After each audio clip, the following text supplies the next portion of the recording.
Oi pessoal, a gente está aqui no Congresso da Sociedade de Neurocirurgia do Rio, mais uma vez. Acabou o primeiro bloco, né? O primeiro bloco do Congresso foi agora de manhã e foi um bloco mais voltado para o exercício profissional, para a questão de como gerir o seu consultório. E duas palestras que foram muito importantes e muito legais que a gente teve, foi a da Daniela Oliveira, que falou sobre a inteligência artificial no consultório médico, e o Dr. Bruno Henrique, que é advogado de Minas Gerais, de Belo Horizonte, né, doutor Bruno? Isso. E falou sobre a questão do neurodireito, que era um termo que eu nem sabia que existia, mas agora tem neurodireito. Então, eu vou começar aqui com as primeiras damas, né, a Daniela. E se você quiser se apresentar, Dani, e falar um pouco do seu trabalho no seu dia a dia agora e tal. Então, hoje eu trabalho com clínicas, né, médicas e de outras áreas da saúde também, com consultoria e mentoria, mas tem tanto que foi até o tema que eu trouxe aqui para o Congresso, nós estamos num momento emergente, novo, da questão da inteligência artificial. E às vezes a pessoa acha que só tem a ver com a tecnologia, que tem a ver só com o pessoal de engenheiro e essas coisas, mas o médico, para aquilo que vai ser criado dentro da medicina, ele vai ser papel fundamental. Ele precisa estar dentro, até mesmo pela qualidade das ferramentas. Então, hoje está tendo além da gestão que eu já trabalho, gestão de pessoas, processo de vendas, estou trazendo, junto com a empresa de tecnologia, essa ferramenta especializada para a área da saúde. Então, só que nós precisamos, as empresas, elas estão demandando os próprios profissionais, os especialistas. No caso aqui, nós estamos com neurocirurgiões, então eles mesmos vão poder ter esse papel.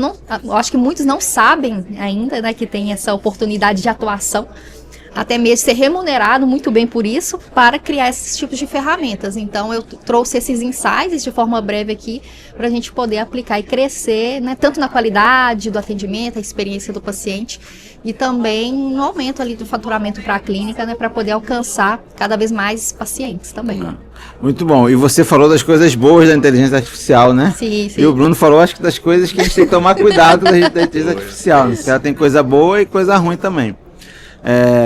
E coisas que não é questão de coisa ruim, são coisas que podem ser prejudiciais, né, para o nosso dia a dia, né?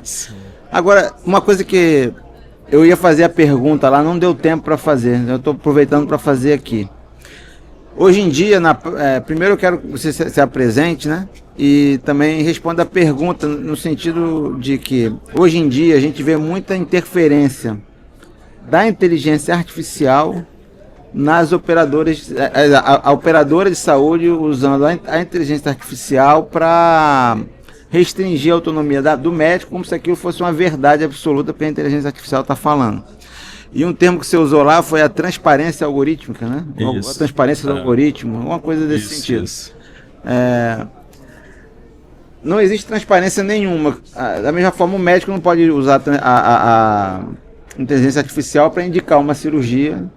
E eu acho que para justificar uma negativa, você usar a inteligência artificial também, porque vai depender do que você colocou naquele algoritmo, né? Que ela vai encontrar justificativa para o que você quiser. Exatamente. E aí eu queria que você falasse sobre isso e se apresentasse também. Ótimo. Inicialmente, doutor Haroldo, agradecer pelo convite, por poder participar desse congresso aqui de neurocirurgia no Rio de Janeiro. E meu nome é Bruno Alvarenga, eu sou advogado em direito médico, direito à saúde. Então, minha formação, atuo muito nessa área de direito médico e direito à saúde. Sou professor também, coordenador do curso de Direito da Estácio em Belo Horizonte. E trabalho com muitas questões que envolvem aí o médico, o paciente, questões de responsabilidade civil, processos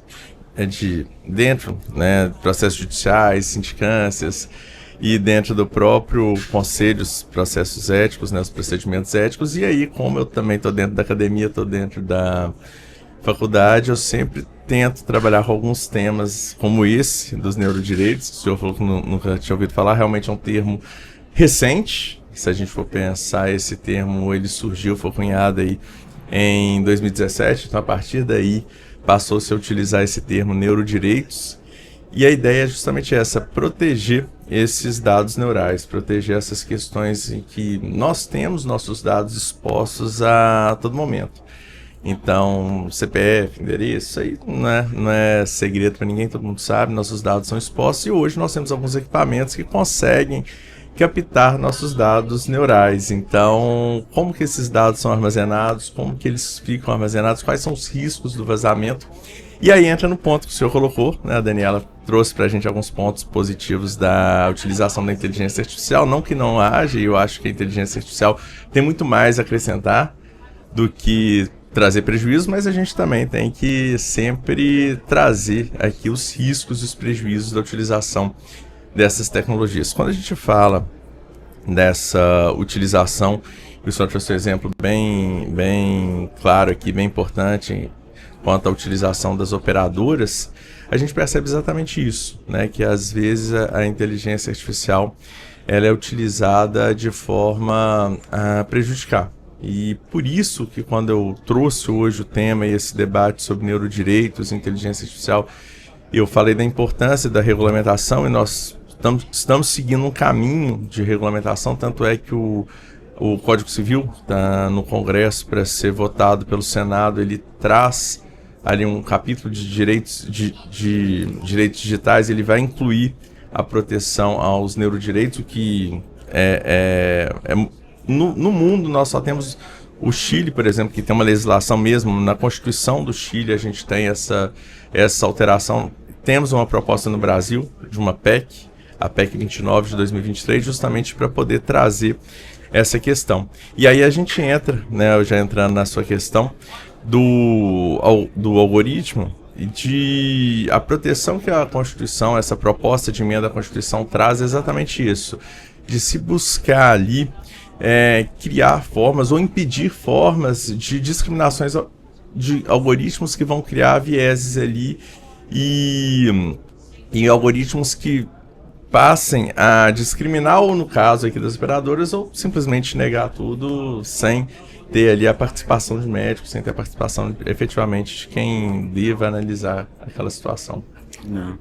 E, Dani, mas na prática, como é que a gente coloca a inteligência artificial no consultório nosso? Porque eu tenho certeza que ela ajuda, mas Sim. Na prática, como se faz isso? Você contrata uma empresa? Como é que funciona isso? Eu vou falar, mas aproveitando, terminando de falar da questão do assunto, né, da questão da usar a inteligência artificial como fosse a verdade. Essa é a questão. Ela é 100% correta, né, para poder decidir o ponto ali da operadora ou não. Só para poder pontuar que eu vou entrar dentro da clínica, toda IA, para ela poder fazer alguma coisa, ela tem uma finalidade. Tanto que a gente vê inteligência artificial fazer vídeo, inteligência artificial fazer aquilo, e de acordo com a finalidade dela, ela é treinada para aquilo. E como que é o treinamento dela? É com base de dados. São dados. E, inclusive, existe hoje, e são os dados normalmente que, sim, de artigos, baseado em livros, de administração. Então, a partir disso, eles fazem ali vamos dizer, uma lógica de raciocínio que ela tem que seguir, mas existe que a inteligência artificial ela tem certa autonomia, em certo ponto. E aí, nessa questão do treinamento dela, eu não sei, a gente teria que entender, acho que tem, por falta de regulamentação mesmo, acho que tem esses problemas. Quem que treinou ela?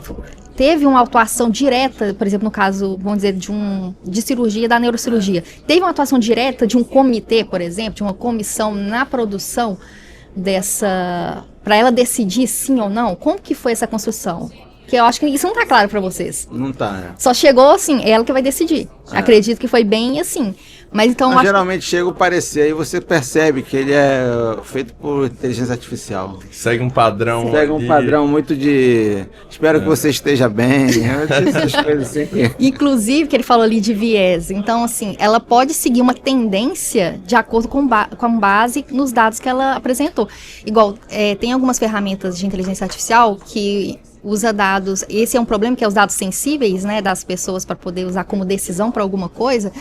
Às vezes aquela amostra que foi usada teve, sei lá, era uma população, certo gênero específico, ou eram pardos, eram brancos. Então, isso tudo, pequenos dados, dependendo, ele pode, vamos dizer assim, atrapalhar qual que vai ser a decisão da IA.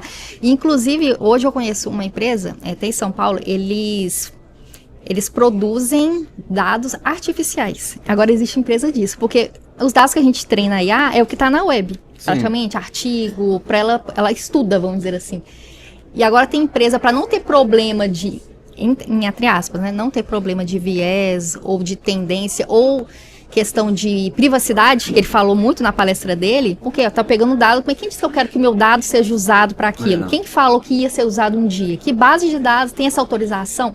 Então tem empresa ganhando dinheiro hoje para criar dados artificiais para poder treinar IA. Então, imagina para poder você, sei lá, auditar isso, para poder falar que ficou bem treinado ou não, para decidir um caso. Você não sabe. É complexo, entendeu? E na área da saúde é mais complexo ainda, porque tem vários fatores que você tem que influenciar, que influenciam a tomada de decisão. Que você vai fazer. É diferente você operar uma pessoa que tem gente para cuidar dela e você operar uma pessoa que é sozinha no mundo, que não tem ninguém para cuidar dela. Você tem que também moldar a sua indicação cirúrgica, né, baseado nisso, entendeu? Sim.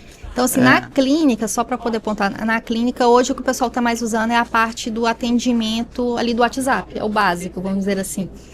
Porque existe às vezes um volume muito grande de contatos, de pessoas chamando, e tem a questão do treinamento das pessoas, e às vezes a pessoa não segue uma lógica, uma lógica, humano falha, mas a IA também falha, né? O pessoal acha que não, mas aí o que eles têm usado hoje na prática? A gente treina, no caso, o que eu estou atuando? Tem a empresa de tecnologia que tem no mercado, eu entro junto com eles e falo, olha, a IA tem que falar dessa forma, o atendimento ao paciente tem que ser nesse estilo, o tom de voz, o acolhimento, a empatia. Então, determina dentro da saúde, porque cada, vamos dizer, ramo de negócio tem um estilo, vamos dizer assim, que é o melhor para poder se comunicar com aquele público. E aí eu entro, porque pelos 15 anos que eu tenho na área da saúde, eu sempre treinei até hoje pessoas. Então eu chego na clínica, vou treinar a secretária, vou treinar a equipe. Então o treinamento que eu dou para elas, eu estou dando para a IA seguir aquilo. E ela ajuda no primeiro momento e depois a gente passa, vamos dizer assim, o refinamento para o humano, né, para a pessoa terminar. Então é contratado de que forma? Contrata a empresa, no caso, normalmente assim, me contrata junto com a empresa. E aí eu presto tipo uma consultoria, uma assessoria durante a implantação.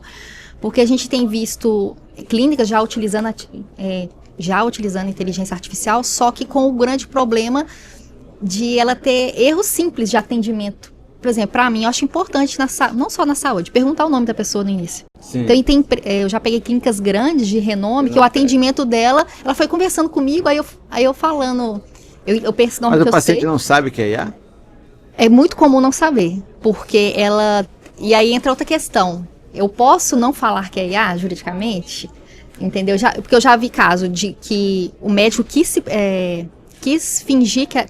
A IA fingia que era o médico e ele queria isso, porque ele não queria conversar com o paciente. O paciente, ele meio que tinha um telefone meio que pessoal para alguma coisa assim. Sim, então teve esse caso. Resolvia a vida dele. Então já vi caso assim que eu não concordo. Tem o caso quando a IA se apresenta como IA, eu sou... sei lá, Yara, que é a inteligência artificial. E tem quando ela fala normal, eu sou a Yara e vou dar seguimento. Então, tem várias formas. Entendi. E não tem muita regra para isso, acho que vai do estilo. Mas é comum a pessoa não perceber. Mas responde a pergunta, tem que falar que é IA? Eu entendo que sim. Eu entendo que seria interessante informar, porque eu acho que uma questão que se coloca muito é, será que a IA vai substituir, né, vai nos substituir? Eu entendo que não, de forma alguma.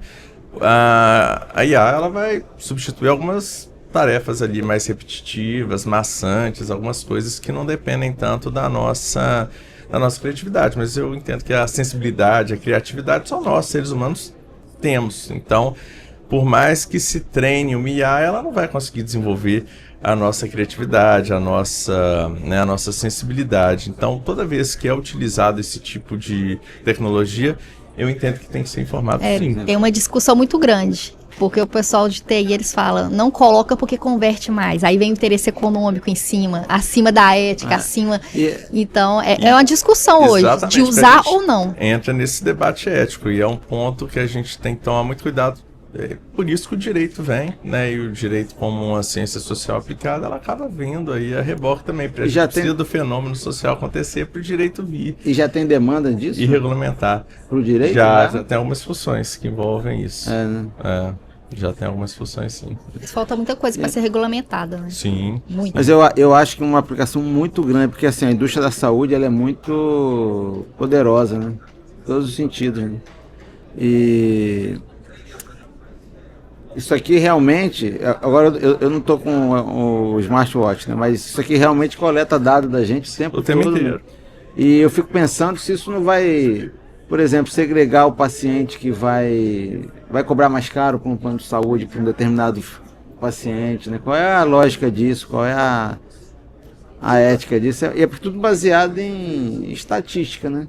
Exatamente, isso já é feito muitas vezes quando você chega numa farmácia, na drogaria, pede seu CPF e aí ele já tem um controle da medicação que você usa, como que isso vai ser compartilhado com o plano de saúde, só que agora a gente está falando de dados que vão ser buscados por equipamentos que muitas vezes você nem quis informar aquilo, mas ele conseguiu captar de você, né, seus dados neurais ali e a questão de privacidade, né, quem sabe ali você tem uma coisa que você nunca quis contar para ninguém, mas o equipamento captou e guardou numa base de dados. E como que isso vai ser utilizado? Isso como se, né, pode ser monetizado, pode ser utilizado para o marketing. Para o marketing no futuro Não, vai ser baseado nisso, inclusive. Vai ser tudo que eles estão coletando agora. Já é o Netflix, eu vi que tem já protótipo de iPhone que ele vê se a sua ilha está dilatando ou se está... Quando você vê alguma coisa, você olha o telefone e ele vê se a sua ilha está dilatando ou não. Porque tem sinais pupila está biológicos, dirigindo. né? E são dados, são dados seus. Mas aí você está trabalhando com isso já há quanto tempo? Então, da IA tem 6 meses, porque é uma coisa bem nova. Então, as empresas que eu trabalho, elas já têm, que são parceiros, elas já trabalham com tecnologia há muito tempo. Só que elas, até o momento, não estavam com essa dificuldade, com essa dor, de não ter esse fluxo, vamos dizer assim, de conversa adequado para a área da saúde. E aí, quando eu conversei com eles apresentando, falando, nossa, isso aqui não tá legal. Eu falei assim, não, Daniela, é exatamente esse é o ponto. A gente tá precisando de você. E aí fala assim, vem trabalhar com a gente. Então, vai começar a aparecer para todas as especialidades demanda para várias coisas que a gente nem imaginava que precisava. Tanto que a questão do neurodireitos é algo novo também. Então, vai ter muitos advogados cada vez mais também se especializando nisso, porque vai ser uma demanda. Principalmente quando tiver uma regulamentação mais sólida, né? Então, aí hoje a gente já trabalha com isso e normalmente eu entro como se fosse a IA precisa ser treinada. Eu treino a IA, vamos dizer assim, entendeu? Acabei ficando, sem saber que eu estava fazendo isso, eu descobri isso depois, porque eles mesmos me falaram, que chama engenharia de prompt. O que é o prompt? É o comando que você dá. Quando a gente usa o chat GPT, né, a gente manda ele fazer alguma coisa, me dá aquilo. É um prompt, é um comando. Então, só que dependendo do tipo de comando que você estrutura, ela responde de certa forma. E aí, por que foi interessante? Como eu estudo neurociência comportamental, aí, sabendo como lidar com pessoas, e aí vai em tese, vai atender pessoas, então você treina ela com esse viés humano, com essa trato humano, né? E qual é porque existem vários tipos de IA, não é isso? Sim, é o chat GPT, isso. Manu, se eu não me engano. Sim. Inclusive... Qual é que é mais utilizado no consultório? É o chat GPT? Normalmente o pessoal usa da OpenAI, que é o chat GPT. Que aí eles usam ele como base para poder treinar, para poder... É o mais conhecido, mas tem várias outras. E o que o pessoal está fazendo? Para uma IA cada vez ser melhor, eles associam mais de uma. Porque não sei se vocês já ouviram falar da IA, tipo, alucinar, surtar. Não. Existe a IA isso. alucina? Alucina. Existe a questão. Nervosa. Meio que, mais ou menos, meio que ela foge totalmente meio que dali do que estava conversando, né? Porque ela, justamente por causa da autonomia. Aí eles usam outro para travar ela. Então, assim, é bem... Tecnicamente é complexo, mas quem é da área resolve. Só que esse ajuste do trato humano vai ser o profissional do direito. Existe, inclusive, inteligência artificiais do direito também. Já tem eu vi que tem as pessoas, até sentença, a pessoa tá... Isso é um perigo. O chat GPT, de vez em quando, ele cria. Outro dia eu estava procurando alguma coisa e aí ele me deu uma decisão que encaixava num caso meu específico. Eu falei, não é possível que teve um caso tão parecido com o meu. Deu o nome do relator do processo, a data que a decisão foi proferida, o tribunal, tudo. Joguei, não existia aquela decisão, nunca existiu. Ele inventou, eu falei com ele, mas essa decisão existe. Aí da segunda ou terceira vez que eu insisti, mas tem certeza que existe? Me dá o caminho pra chegar a ela, tal. Dá a fonte. Ele, me desculpe, eu falei, mas por que você fez? Fiz isso pra te ajudar, mas eu não quero esse tipo de ajuda. E ela cria, e isso é um perigo. E o judiciário já tá enfrentando esse perigo. os tribunais já estão começando a inadmitir alguns recursos e algumas peças, exatamente por isso, porque alguns advogados no descuido pegam essas decisões, juntam nos processos, e quando chega no tribunal, o tribunal vê que aquelas decisões E não você existem. sabe que é comum hoje a gente perguntar pro chat GPT, sei lá, qual a idade do fulano de tal, que a gente, outro dia eu perguntei a idade do Zico, se eu não me engano, esse negócio da Copa do Mundo aí. E a gente para de pensar, né? Eu acho isso uma coisa muito interessante. Por que eu tô te falando isso? A minha esposa, ela sempre fala, ela se recusa a usar aquilo para qualquer coisa. É isso, eu acho que... Se proteger, né, de certo ponto. Mas que bom que existe, que tem essa discussão já do... Tem, já o direito está começando a se ocupar disso. Inclusive com a PEC, já... E o novo projeto do Código Civil, né, o projeto de atualização do Código Civil, aguardando a votação do Senado, e se realmente for aprovado, nós vamos ter ali uma disposição que vai tratar um pouco dessas questões, desses dados neurais. E é isso, e eu queria agradecer muito a presença de vocês aqui no Congresso, de verdade, Dani, eu já conheço do último Congresso. Sim. Muito obrigado por você ter vindo. Doutor Bruno também, muito Eu obrigado. Agradeço, doutor Haroldo, pela oportunidade. E aí, se vocês quiserem falar mais alguma coisa... Só quero agradecer, né, a oportunidade de estar da rede participando. social, né? e tal. Sim, pode me acompanhar pelo Instagram, que é @daniela.neuro. E lá, cada vez mais eu tenho postado dentro desse tema. E eu espero poder contribuir para a área da saúde, e quem vai contribuir muito para a evolução da IA e tem que correr atrás e se defender os próprios, no caso da saúde, os próprios médicos, né, e os profissionais da saúde. Muito obrigado por você ter vindo aqui. Doutor Bruno, que dá a tua rede social. Sim. Quem quiser me seguir lá no Instagram, Bruno H. Alvarenga. Tá bom. Obrigado aí e espero que vocês aproveitem o congresso. Ótimo, eu que agradeço, doutor Haroldo. Obrigada. Muito obrigado.